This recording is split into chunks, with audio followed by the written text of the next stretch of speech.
안녕하십니까. 크리스천 스페셜 아카데미의 김대광 목사입니다. 한 주간도 그리스도 예수 안에서 평안하셨습니까? 우리가 믿는 하나님을 믿는 성도들에게는 특권이 있죠. 그것은 다름이 아니라 기도할 수 있다는 것입니다. 때로는 우리가 어떤 어려운 상황에 직면할 때에 때로는 누군가에게 아쉬운 소리를 해야 할 때가 있지요. 참 어렵습니다. 저도 그럴 때가 있는데요. 참 어려워요. 그런데 하나님을 믿는 사람들이 그 아쉬운 소리를 당당하게 기쁜 마음으로 감사의 마음으로 할 수 있는 대상이 있다는 것, 하나님이죠. 너무 감사한 것 같아요.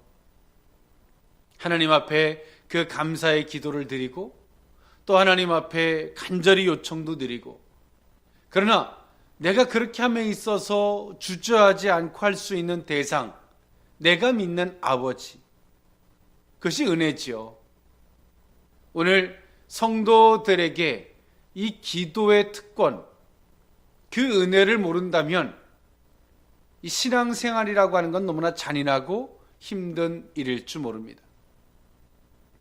오늘 우리는 그 기도의 특권을 누려갈 수 있는 우리 모두의 삶이 되었으면 좋겠습니다.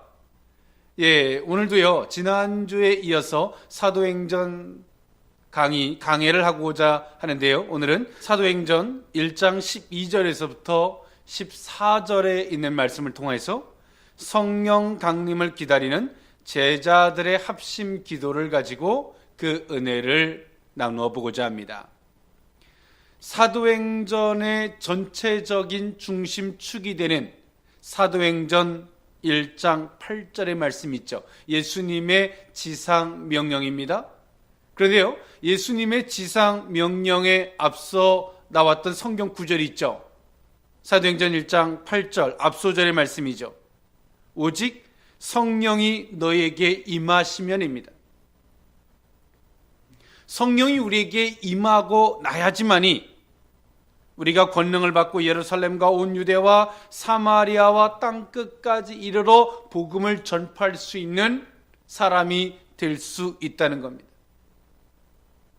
오늘 예수님은 그것을 어떤 사람이 가지고 있는 의지적인 요소, 때론 그가 가지고 있는 재반적인 능력에다가 예수님의 지상 명령을 부여하신 건 아닙니다.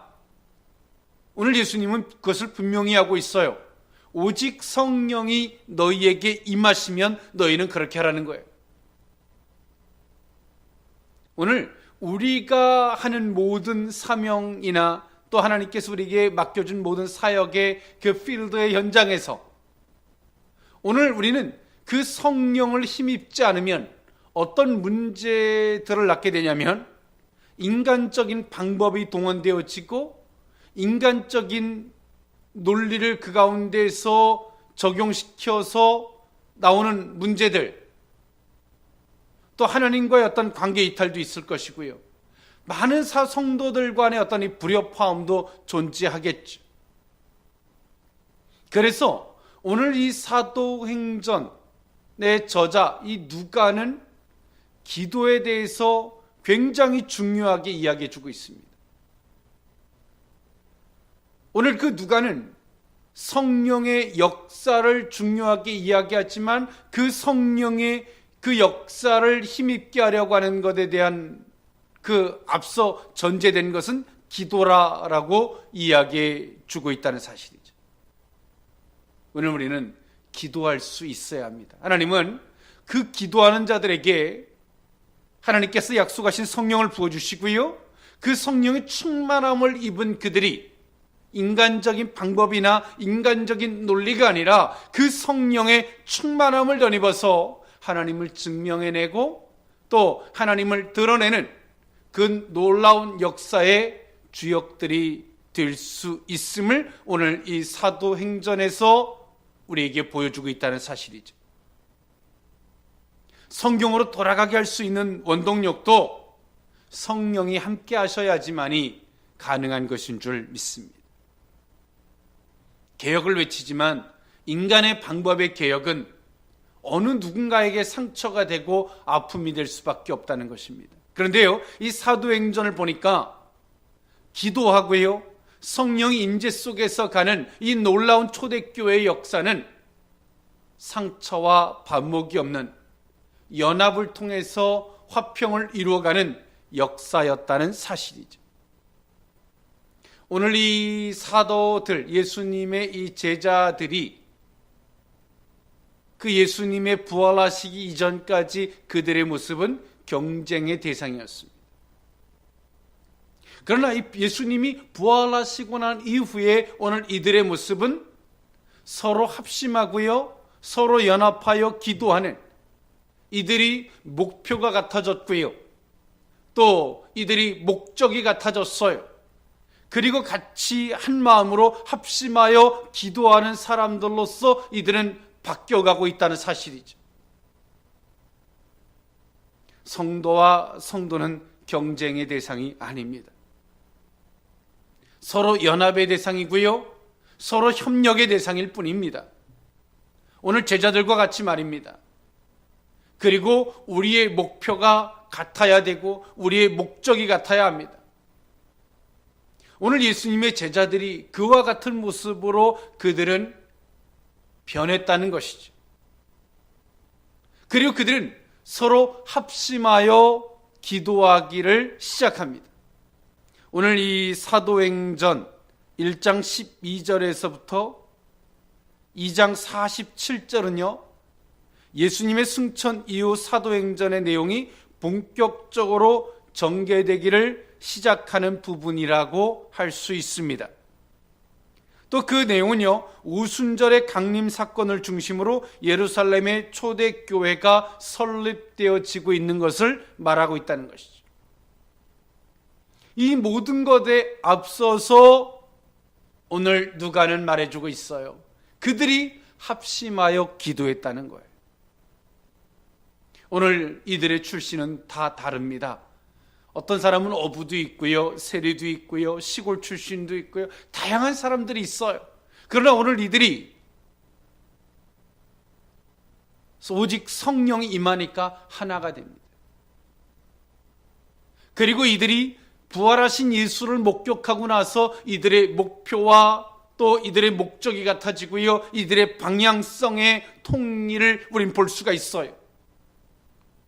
그리고 그들은 합심하여 기도합니다. 이 교회가 다양한 사람들이 모여있기 때문에 때론 어떤 저마다의 입장을 이야기하면 참 교회처럼 시끄러운 곳이 없어요.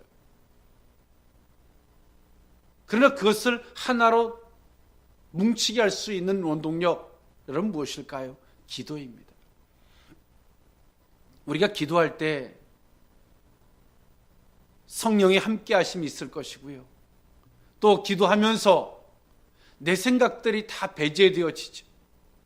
처음에 기도의 시작은 내가 보기에 하나님 이렇게 해주세요, 저렇게 해주세요라고 가지만 그 기도의 깊이가 더하면 더할수록, 그 기도의 종착역에 이르면 이를 수있을수록 하나의 우리는 멈추게 되는데, 그것이 뭐냐? 하나님의 뜻하심입니다. 이 구약에 출애굽했던 이스라엘 백성들이 정탐꾼으로 보냈죠. 모세가 그 정탐꾼으로 갔다 왔던 사람들이 보고를 할 때 그들은 사실의 것을 이야기합니다. 내가 본 것을 이야기하죠. 그러나 그 두 명만은 믿음에 대한 이야기를 합니다. 거기서 우리는 아주 중요한 것을 알 수가 있어요. 우리의 신앙생활은 내가 보기에가 중요하지 않아요. 내가 생각하기에도 중요하지 않아요. 하나님의 뜻하심이 뭐냐는 거예요. 하나님이 보시기에 어떠냐가 더 중요한 거예요. 교회는 하나가 되는 거 기도해야 합니다. 우리가 신앙생활을 하다 보면, 저도 제 주변에 많은 목회자들이 있는데요, 동료들이 있는데요, 우리가 은연중에 이런 이야기를 할 때가 있습니다. 가난한 교회, 부자 교회 이런 말을 할 때가 있어요. 그런 말을 들을 때마다 제 마음 한구석이 아려울 때가 있어요. 진짜 교회가 부자 교회와 가난한 교회가 있나? 세상이 보는 논리들이죠. 하나님은 전능하십니다. 하나님은 위대하시죠. 오늘 그 하나님을 주제로 한 그 하나님이 주인이죠. 교회. 그 교회에 다만 뜻이 있어서 이유가 있어서 가난하게 할 뿐이지 가난한 교회, 부자 교회라고 접근하는 그 세상의 논리 그것이 과연 맞은가? 이 고민을 저는 하게 됩니다. 때로는 우리가 어떤 헌신할 때도 그런 교회들에게서 때로 헌신할 때도 그렇습니다. 부자 교회에서 더 하고 가난한 교회는 없으니까 아예 안 하겠다라고 접근하는 논리들. 과연 이것이 신앙이고 이것이 과연 믿음일까? 그 고민을 하게 됩니다. 우리의 신앙생활은 내가 있어서 하고 없어서 안 하는 게 아닙니다. 하나님은 하고자 하는 자의 하나님이신 줄 믿습니다.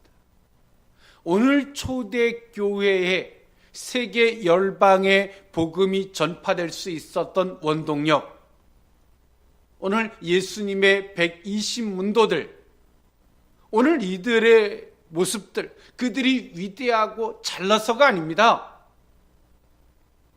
그들은요, 어떤 새로운 각도에서 바라보면 능력도 부족하고 아는 것도 없고 한없이 부족하던 사람들이죠. 그랬던 그들이 합심하여 기도하니까, 오직 성령의 힘있기를 합심하여 기도하니까 성령이 임하고 성령의 능력을 받은 그들의 모습은 물질도 초월하고 사람도 초월하고 환경도 상황도 초월해서 위대한 역사의 산 주역들이 되더라는 거죠.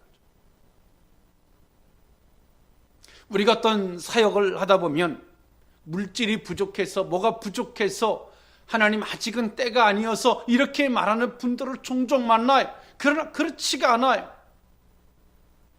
가난한 교회와 부유한 교회가 존재하지 않는 것처럼 하나님이 위대하시고 하나님이 전능하시죠. 그분을 주인으로 모셔놨다면 우리는 다만 뜻이 있고 계획이 있을 뿐이에요. 오늘 그런 것처럼 오늘 우리는 성령을 힘입으면 그 모든 것들을 초월할 교회가 될 줄 믿습니다. 그 모든 것들을 초월한 성도들의 모습이 될 줄 믿습니다. 오늘 그러므로 누가는 기도를 굉장히 강조하고 있습니다. 오늘 누가는요, 이 합심 기도를 이야기하고요, 또 그 제자들의 개개인의 기도들을 또 강조하고 있는 것을 우리는 이 사도행전을 통해서 볼 수 있죠. 오늘 이 기도의 중요성은 많은 말을 하지 않아도 우리는 알 수 있어요. 그런데 요즘의 기도들이 때론 이 방법론으로 흘러가는 것을 우리는 볼 수가 있어요. 어떻게 기도해야지 막 이것이 될까? 이런 방법론이 아닙니다. 기도는요, 오늘 예수님의 제자들의 기도를 보니까 믿음을 회복한 기도예요. 육신의 안목으로 예수님의 죽으심을 주제로 바라봤던 그 제자들은 믿음을 잃어버렸어요. 세상의 논리로 모든 것들을 바라보니까 그 제자들 속에 믿음이 사라져버렸어요. 우리는 세상의 논리로 바라보는 게 아니에요. 하나님의 섭리와 하나님의 뜻하심을 기준으로 볼 때 우리 속에 믿음이 생기는 줄 믿습니다. 그 세상을 초월할 수 있는 힘이 생기는 줄 믿습니다. 오늘 이 제자들이 예수님의 죽으심을 주제로 보니까 믿음을 잃어버렸어요. 그랬던 그들에게 예수님이 부활하셔서 40일간을 머무르시면서 10여 차례에 거쳐서 그들에게 보여주셨고 나타내 주셨어요. 그러면서 그들은 세상의 논리로 바라보는 것이 아니라 하나님의 뜻하심, 살아나신 부활의 주제로 모든 세상을 바라보기에 그들 속에 믿음이 다시 생겨나십니다. 부활을 주제로 바라보니까 말이에요, 믿음이 다시 생겼어요. 믿음을 가지니까 예수님의 약속들이 다시금 믿어져요. 그것이 기억나져요. 그랬던 그들이 그것을 토대로 기도한 것입니다. 오늘 우리들의 기도, 이 제자들의 기도와 우리들의 기도의 차이, 우린 여기서 알 수가 있어야 돼요. 오늘 이 제자들이 기도를 잘해서가 아니에요. 믿음을 가지고 기도한 것이고요. 예수님이 약속해 주셨던 그 약속을 근거로 기도한 것이고요. 그리고 세 번째, 더 중요한 게 있어요. 예수님께서 십자가에 못 박혀 죽으심으로 말미암아 이루신 구속사를 기준으로 기도하는 거죠.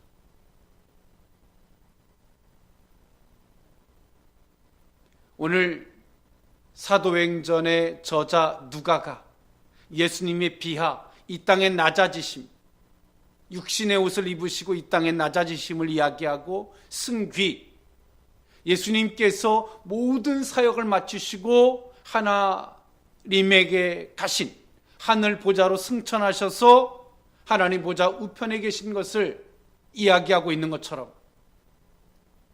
오늘 누가가 강조하는 것은 승귀죠.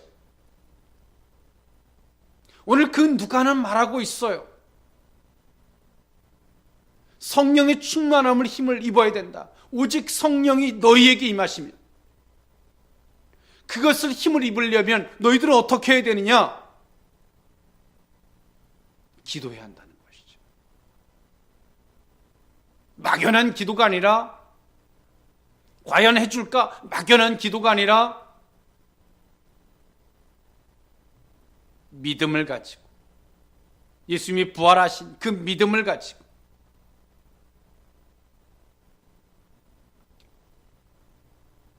그 믿음 안에서 하나님의 약속을 토대로 기도하는 것입니다. 그러나 분명히 알아야 할 것은 예수님의 구속사를 기준으로 기도하는 것. 그렇게 기도할 때 성령이 그들에게 임하시고 예수님의 지상명령을 감당할 수 있도록 그 권능을 더하셨는 줄 믿습니다. 그래서 오늘 누가는 그 기도의 중요성을 이야기해 주고 있는 것입니다. 그 중에서 오늘 누가는 개인의 기도와 합심 기도를 나누어서 중요하게 이야기해 주고 있는데요. 먼저 개인 기도로는 사도행전 10장 9절의 베드로의 기도를 우린 볼 수가 있습니다. 사도행전 10장 15절에 하나님께서 깨끗게 한 것을 내가 부정탈 수 있겠느냐? 라는 그 유명한 말씀이죠. 그 이 모든 환상을 볼 때도 베드로가 사도행전 10장 9절에 기도할 때에 이런 환상을 봤다는 것이죠. 베드로가 그냥 가만히 평범하게 밥 먹다가 놀다가 가만히 있을 때 이런 환상을 보는 것이 아니라 베드로가 기도할 때 이런 은혜가 있었음을 사도행전의 저자의 누가는 말해주고 있는 거예요. 그리고 사도행전 10장 30절에 고넬료가 기도할 때 천사가 말하죠. 고넬료가 구시에 기도할 때 천사가 고넬료에게 임해서 말합니다. 요바에 있는 베드로를 청하라. 오늘 고넬료도 기도할 때에 이 하나님의 놀라운 역사를 경험하게 되었다는 사실입니다. 오늘 우리는 기도해야 합니다. 내가 가만히 있을 때 이런 은혜들이 있는 게 아니라 그들이 기도할 때에 하나님이 이 놀라운 역사를 그들에게 보여줬다는 거죠. 기도하는 자들을 통해서 하나님께서 그 역사를 이루어갔다는 사실이에요. 그리고요, 이 합심 기도를 사도행전에서 좀 찾아보니까 사도행전 1장 14절에 성령 강림을 위해서 이들이 합심하여 기도한 것을 볼 수 있습니다. 또 사도행전 12장 12절에 베드로가 투옥되었을 때에 요한의 어머니 마리아 집에서 여러 사람들이 모여서 기도했을 때의 모습. 또 사도행전 21장 5절에 바울을 전송하는 무리들이 바닷가에서 무릎을 꿇고 함께 기도했던 모습들이 성경에 소개되어지고 있어요. 이 누가는 역사가다운 모습을 보여줘요. 상황, 지역, 또 그 현실 가운데 있었던 것을 아주 디테일하게 묘사해주고 있어요. 정확하게 그것을 말해주고 있어요. 그러면서 누가는 그 사도들이, 그 제자들이 기도하는 것을 강조하고 있어요. 성령께서 일방적으로 그냥 홀로 역사하신 것이 아니라 그들이 기도할 때에 성령이 임하셔서 이 놀라운 역사가 있었음을 보여주고 있는 거죠. 바울을 전송할 때 사도행전 21장에 바울을 전송할 때의 제자들이 바닷가에서 다 같이 무릎을 꿇고 기도합니다. 오늘 그 누가는 그것을 아주 사실이죠. 있었던 상황을 자세하게 우리에게 설명해 줘요. 그 이유가 뭘까요? 기도의 중요성을 말하고자 하는 거죠. 기도의 중요성. 이 누가는 의사예요. 의사가 병을 고치지만 상대적으로 환자가 행동해 줘야 되는 부분이 있죠. 누가는 굉장히 논리적인 사람이에요. 그리고 오늘 그 누가는 그런 논리적인 접근을 가지고 이 모든 상황을 보고 있는 거예요. 오늘 우리는 기도해야 합니다. 기도로 어떤 목적을 이루기 위한 기도가 아닙니다. 우리는 기도할 때 내 생각이 사라져요. 정리가 돼요. 하나님의 뜻과 일치점이 이룰 수 있게 되는 거예요. 기도할 때에 성령의 권능을 받아요. 하나님께서 때로는 물질을 거두실 때에 하나님 말씀하시는 거예요. 너 물질로 살지 마라. 성령의 권능으로 살아야 된다. 하나님께서 그냥 그 물질 자체를 거두시려는 게 아니에요. 오직 성령이 너에게 임하시면 성령을 힘있게 하시려고 우리에게 기도하게 하시려고 하시는 것이지 그 물질을 거두는 게 아니에요. 사람에게 어렵게 하고 환경으로 어렵게 하는 거 하나님 그냥 어렵게 하는 게 아니에요. 오직 성령이 너에게 임하시면 성령의 충만함을 받게 하시려고 그러시는 거죠. 사랑하는 성도 여러분, 이 시대를 살아가는 모든 크리스찬들 여러분, 우리 기도합시다. 내 생각에 꽉 차서 내가 보기에, 내가 생각하기에, 어찌 보면 현대판 4.4의 시대처럼 내가 보기에 우리는 성령의 충만함을 덧입고 우리를 거듭나야 합니다. 기도할 때 그 생각들이 정리가 될 것입니다.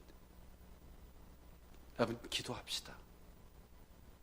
그리고 다시 한번 그 성령의 충만함을 덧입어서 물질을 초월한 교회, 환경을 초월한 교회, 물질과 환경을 초월한 성도들의 모습으로 거듭나는 저와 여러분들의 모습들이 되었으면 좋겠습니다.